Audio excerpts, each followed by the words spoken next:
India পাকিস্তানের মুখোমুখি হওয়াটা এখন প্রায় একটা শত্রুর মতো হয়ে দাঁড়িয়েছে, তাই না?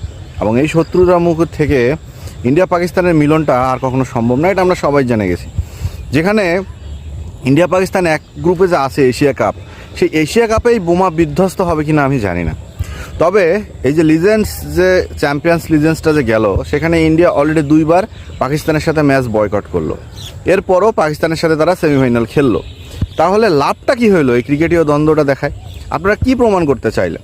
দুই দল মিলে কি প্রমাণ করতে চাইলেন? শুধুমাত্র ক্রিকেট যে প্রেমীরা আছে তাদের মধ্যে একটু আপনার দ্বিধাদ্বন্দ্ব ছড়াইলেন, শুধুমাত্র সেই ক্রিকেট প্রেমীগুলোকে একটু বিমুখ করে রাখলেন, এছাড়া আর কিছু না। দেশপ্রেম ভাই সবার থাকে, আপনারও দেশপ্রেম আছে, ওদেরও দেশপ্রেম আছে, পাকিস্তানিদেরও দেশপ্রেম আছে। সেই দেশপ্রেমের ভিত ধরে পাকিস্তানের পেসার শোয়েব আখতার আজকে একটা কথা বলছে। তিনি তার ইউটিউব চ্যানেলে গিয়ে বলল যে পাকিস্তান সবসময় সহমর্মিতা দেখায়, কিন্তু ভারত কখনো সহমর্মিতা বা বন্ধুত্ব দেখায় না।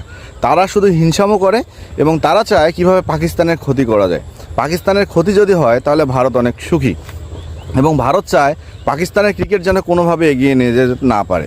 তবে তিনি আরেকটা কথা বলছে, ভারত যদি ক্রিকেটের ভালো চাইতো, ভারত যদি নিজেদের মন থেকে একটু হিংসাটা দূর করে দিত, ভারত যদি ভাবতো যে ক্রিকেটীয় যে সম্পর্কটা আছে সেটা ঠিক রাখা, তাহলে তারা চাইলেই পারতো। রাজনৈতিক দিক থেকে আমাদের সম্পর্ক যেমনই হোক, খেলার মাঠে কিন্তু আমাদের প্লেয়ারদের মধ্যে কোনো সম্পর্কের একটা দ্বিধা টানাপোড়ান নাই। সেইখানটায় এসে ক্রিকেটের মাঝে কেন আপনারা এই রাজনীতিটা ছড়াচ্ছেন তিনি আসলে বুঝতে পারেন নাই। তিনি এটাই বলছেন। এরপর উল্টো ভারতীয় কিছু ক্রিকেটার আছে যে ক্রিকেটারের কাছে এই ধরনের আচরণগুলো আশা করা যায় না। আচ্ছা, আপনারা রিটায়ার্ড করছেন না? তো রিটায়ার্ড করার পরও যদি আপনারা এই ধরনের রাজনৈতিক কোলাহল এই খেলার মাঝে টানেন, তাহলে একবার চিন্তা করেন যে ক্রিকেটের